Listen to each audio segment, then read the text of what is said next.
Alright, welcome back guys. We have a few different things going on. I decided last minute to make this video. Just got back from the gym and Walmart at 11:05 on New Year's Eve. It is currently, let me show you guys if you guys can see that, 11:05 on New Year's Eve. This is my life. I have nothing else going on tonight, so we're gonna work in the shop. We have some wiring stuff we gotta work on. I'm gonna show you guys something that you guys can't laugh at me because you can laugh, but I have no recollection of doing this, and Eli pointed it out to me last night. Well, not pointed it out, but we were looking over some stuff, and I realized that I apparently did this in my teenage years, so let me show you this safety hazard that we have. So just to give you guys some context, we were hanging this light up. It used to be just like, it was mounted on the wall right here, or just like that light, but like right here, and we moved it to put that sign there, that way it's in the background of more videos. So we moved it to hang it here, that way whatever car's in here, I have engine bay and I can adjust the height depending on how I need to. I have engine bay lighting, and so I needed to wire it in. In order to do so, I needed to tie it in to this light and this light there. As you guys can see, there's one here, here, so just 3 lights tied into that light switch right there. Well, I wired these up and hung them up, and apparently teenage me thought it was a good idea to use speaker wire, which I don't remember doing. I apparently did though. I do know that I very clearly decided to heat shrink everything, which is on par, because when I first found out about heat shrink and bought it on Amazon, because I bought like tons of it on Amazon. My first case of heat shrink that I bought, I still have because of how much was there.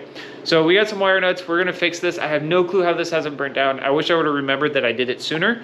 Well, I still don't remember that I did it. I wish I would have realized that I'd done it sooner. I have no clue how this place hasn't burnt down.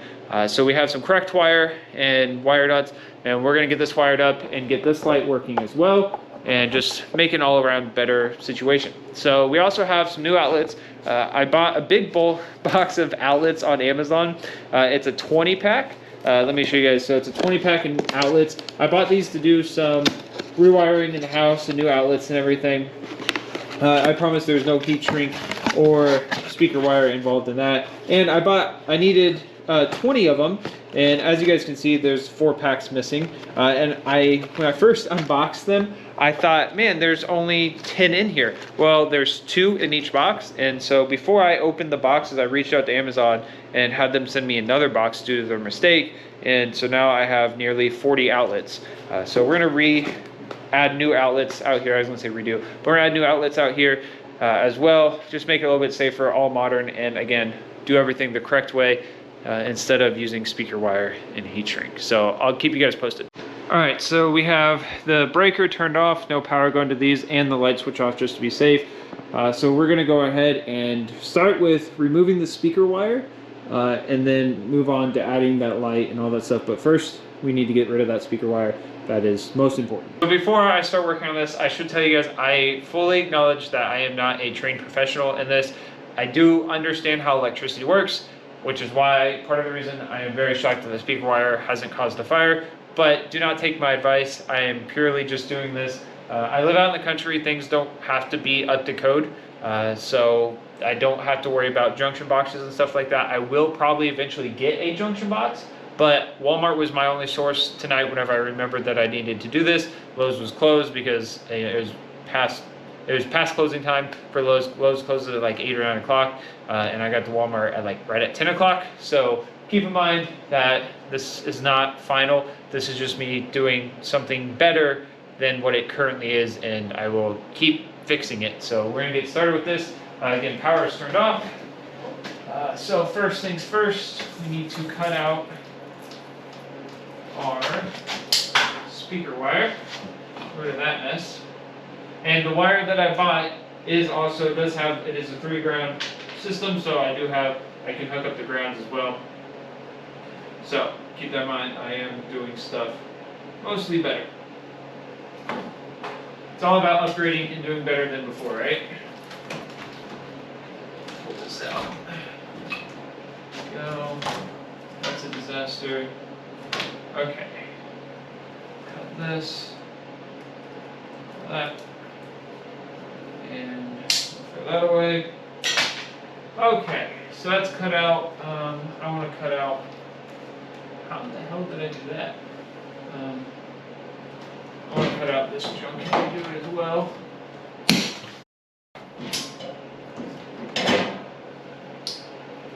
So fun fact, I did not turn the breaker off for that. That is gonna make the best blooper ever. Remember when I said I am not a trained professional? I really was not lying, and I can't believe, I guess I'm just glad I got that on camera. There's some extra wires there that I had heat shrinked, and I thought they were tied into the light system because the wires there are just a jumbled mess due to my own fault. And I know that, and I'm working on fixing it. Teenage me was really stupid, but apparently adult me is also still stupid because that was for this breaker that I did not turn off because I was gonna do them one at a time, and I got ahead of myself. Luckily my wire cutters have rubber handles, so I am completely fine. I was not touching anything. Totally fine. We got that on camera. Best blooper ever, I think. So I'm gonna fix this part first so I can turn all the other power on. And again, I am grateful that this place has not burnt down yet. I am not smart and not a trained professional. So yeah, there's that for you. Okay, so that happened and it's already fixed. Just a few minutes. I just needed to replace the strand of wire that ran for the outlets and the lights. These outlets, like the outlet over there and that light there, and these two lights are all on their own separate breaker. And so I had only flipped the breaker for the lights that are hanging here. And I was like, oh, I'll just do them one at a time. I'll fix the light wiring and then come back and do the other part. And I'm used to working on cars where I'm just do it all while I'm in there. And so I got up here to start working on it and was like, oh, I'm cutting wire, might as well cut all of it and get it all taken care of now. And that was my doom. That's what screwed me up, but I'm okay. Not that it really matters because I would have done that to myself if I wasn't asking for trouble. So things that I need to do to fix this is I need to end up getting some actual clamps like this. I forget what those are called, hold downs, whatever they are. I don't want to keep using metal ones just for the sake of causing fires. I would rather have the plastic ones. I feel like they're a little bit safer. Again, I do not do this for a living. I fully know that. I am not a certified electrician. I 100% know that. I do have a buddy who is, and I will probably have him come out here. He's helped me with everything else, and he's helped rewire the house and everything, and he's really great, super awesome. And so I will probably have him come out and go over all this and make sure everything is fine, and have him help me install junction boxes. This is purely just to get rid of the speaker wire, so it's a little bit more safer. Again, I know this isn't the safest thing ever with no junction box. It's not up to code, all that stuff. So I'm going to have him come out and go over everything. But that speaker wire was getting rid of that was far more important than anything else. So now onto the lights and remembering not to cut that wire that I just replaced. Okay, just like that, we have everything working. It is not, the wiring is not finalized yet, but it is speaker wire free and free of any heat shrink. So we have that going for us. Again, I have a buddy who does wiring for a living. He works in HVAC. He does all this stuff for a living. He's helped me with it all before. Not out here in the garage, but he's helped rewire a house, run new outlets, all that great stuff. And he has big spools of wiring and everything. So if I need to rewire all of this completely, I will. And he'll be able to help me out with it. This wire that I picked up can handle up to 600 volts. It has the ground, so it's the 3-wire connection. I need to figure out a way to keep all this loose, which is why I left a little bit, like I cut that an extra like 5 inches long, because I want to be able to raise and lower this light depending on which vehicle is in here. And wow, that really helped light up the engine bay.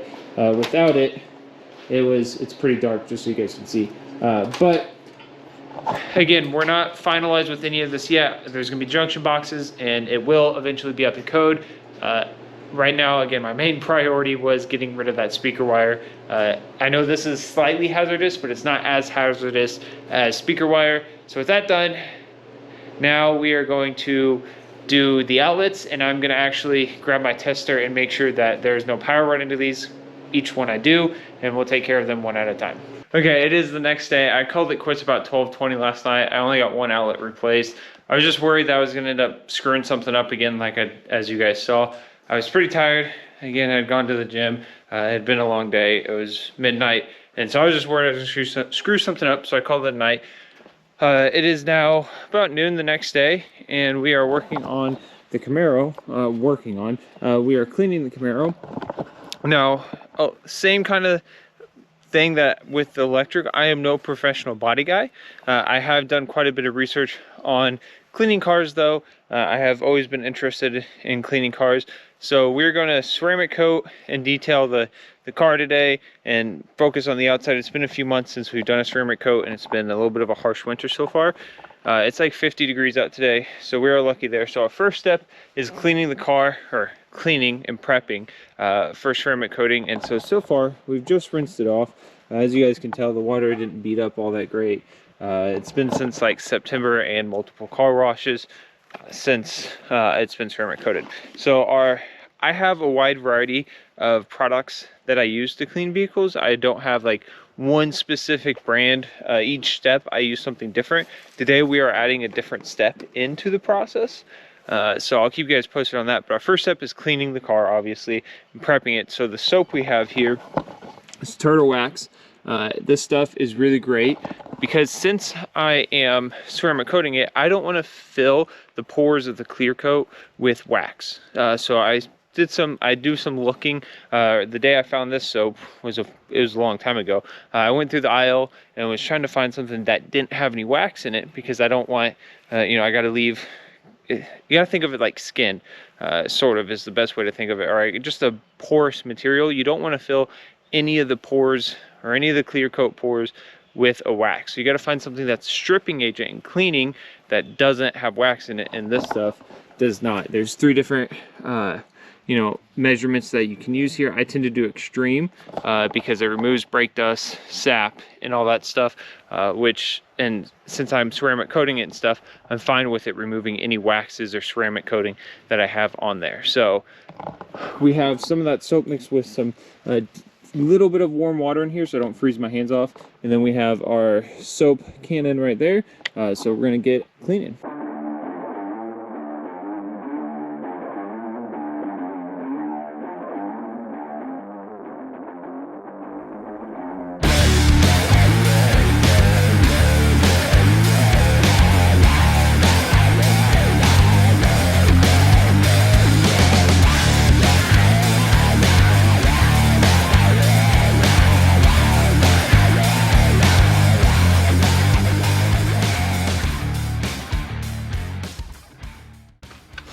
Alright, so that part's done, so we're gonna let this sit for a few minutes, and then we will go ahead and start scrubbing. Actually, I'll probably, since I'm not rinsing it off, typically whenever I'm doing like a no-touch wash, I'll do this process twice.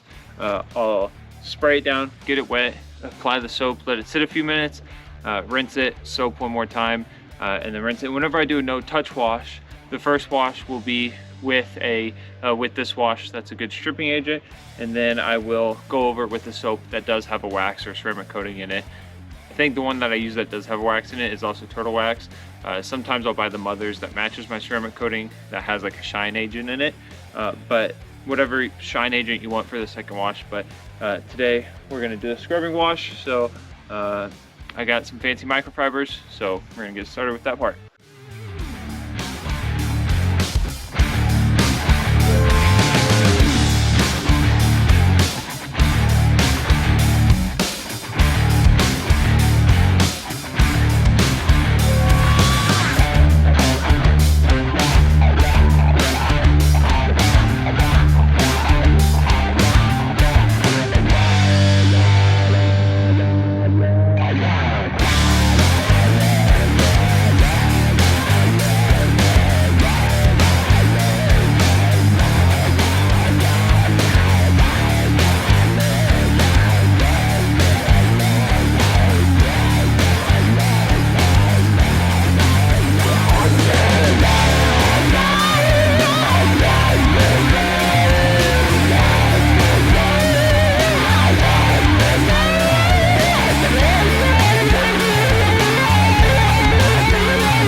Okay, so all that stuff now is the lower half of the vehicle. I always try to work my way from the top down, just the best I can. That way I don't pick up rocks and stuff on the bottom. and take them up to the top.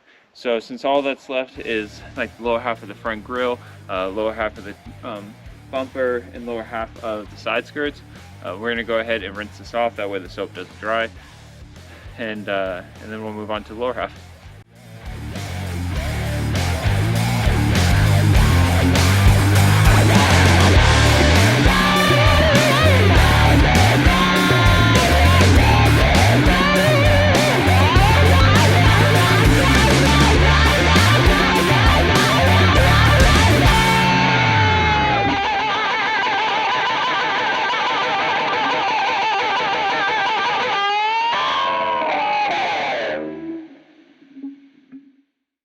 So my nephew came out while I did that part, or I did the lower half of the car. So we're done with that, and we're on to the wheels, which is what I do very last. This part doesn't really matter as much to me. I don't have bright aluminum wheels or anything like that to where scratches and stuff are noticeable unless I hit a curb, which I haven't done yet. I don't think I've ever actually hit a curb, knock on wood.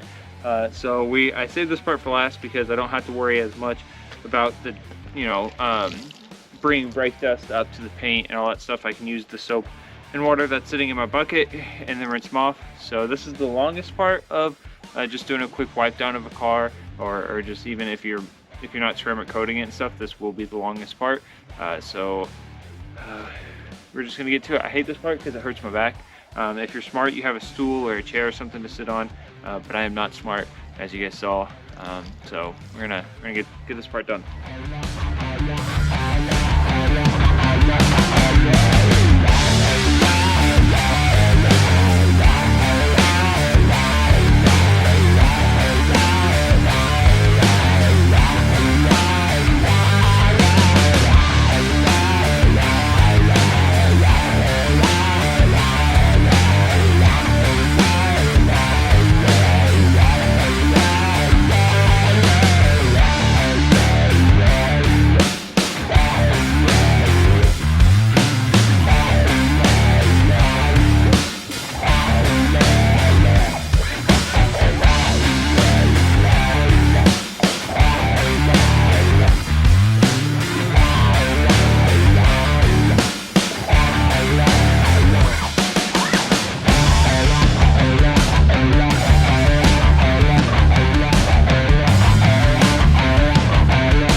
Okay, I'm gonna do the other side. You guys won't be able to see me because it'll be crouched down. Now, as you guys can tell, is after I do each wheel, I'm going around and rinsing the whole car off because I need to properly dry it with a drying towel.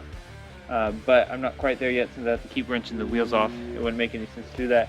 So after each wheel, I get the whole car wet, make sure it's not dry. And these tires are pretty bad. Now this stuff, that's just it. This soap says that it removes brake dust, and I have tried almost every tire cleaner that there is that says that it removes brake dust, just a spray on and rinse off sort of thing, and they all leave a film behind. This does look good from a distance, but when you get up close and wipe a finger on it, you can tell that there is brake dust on there. So in my opinion, nothing beats a good old hand wash. Maybe if you're someone who is using that spray on stuff every other day, maybe it does something, but I have yet to find one that actually works like the bottle says it does. So yeah, I'm gonna get to this other side. Okay, so everything's dry. I did give it a few minutes and then went over it again. Any touch-up spots where water had ran down. The mirrors are really bad about it, and so are the Camaro badges on the side. Those two places drain or drip a lot of water over time. Now, something I've never done before, I typically use the Mother's CMX ceramic coating, which I have some, but I was doing some looking again and I found some polish and coat that they make that you're supposed to use before the ceramic coating. And typically I wouldn't do this, but we're gonna, I've never done this before, so we're gonna try it. It does say that you can use this on a microfiber or a buffer. Yeah, on a buffer pad. I am not going to be using a buffer. I watched videos of people using one. This paint's new enough that I'm only looking to do just the slightest bit of, just again, removing that top layer of any grime that's there. And there's definitely no wax or polish left on it. I could tell when I was taking the drying towel over it. It was a lot of resistance, and that's because it wasn't gliding right over because there's no wax or ceramic coating or anything like that. But there are a few spots where there's scratches from the factory. They were there when I first got the car. We're going to see if we can remove them. But this is literally just like wax on, wax off. So this will be a long process, and you got to work in small sections. So I am not going to be recording this part. You literally put some on a small dab on a microfiber towel or buffer pad. Work in 1 to 2 square foot sections. Consistent pressure, all that great stuff, and then wipe it off with a clean towel. It's pretty simple. Wipe on, wipe off sort of thing. So I'm gonna get to this and then we'll ceramic coat it. All right, and we are done. Some things still need to be touched up a little bit. I have not done the final clean on the tires or anything, but here we are. This looks super good, as you guys can see. Now, again, I did not cut and polish with a buffer. The paint was new enough that I knew I didn't need to do that by any means. I just simply needed to just a light buff with my hand. Not a lot of weight, not a lot of rotation was needed for it. That's all. And then just going over with the microfiber in a few spots where I can see once it's dried or once the sun hits the right spot. But basically I just need to shine the tires, shine the wheels, and then is what I like to do is I take glass cleaner to the tire and clean it that way, get all the oils, any tire shine overspray or anything like that touches the tire. But so that's pretty much where we're at, and then I need to clean the glass as well. I'll do that with the glass cleaner once I get it out. This was not as detailed as I wanted it to be. I mean, it turned out fantastic. I haven't done much on the inside of the car. I keep cleaner in here that I clean every so often with. But again, not as detailed as I wanted it to be, but it works. My main thing was it's supposed to rain tomorrow and then be cloudy kind of the rest of the week and stuff. And I just wanted it to be prepped in case any more snow, salt on the road, just to protect it as much as possible, because I did not get a chance to prep it this time. So if you guys have any recommendations, feel free to let me know down below. As for the ceramic coating, I did do that off camera and I'm terribly sorry. It was getting a little cold out and I wanted to get it done. I'd use the same, I forget what brand, Mother's CMT, CXT, whatever, ceramic coating. You can, after 24 hours, you can apply a second coat. Again, it's supposed to rain tomorrow, so I probably won't get to do that. But let's go ahead and start this up. I don't know if you guys can hear that, but man, it sounds so good. But I'm gonna move it around front, and I'm actually gonna go ahead. Probably won't take care of the tires and the glass today. I'll probably wait for those, just because I think I have some other stuff I got to do tonight, but we'll see. Hopefully I don't get in trouble from YouTube for that. But anyways, I hope you guys learned something. I hope you guys found this interesting. I will catch you guys later. And again, if you guys have any recommendations or any tips or anything like that, let me know down below. I know I'm not a professional detailer by any means. So yeah, hopefully you guys enjoyed.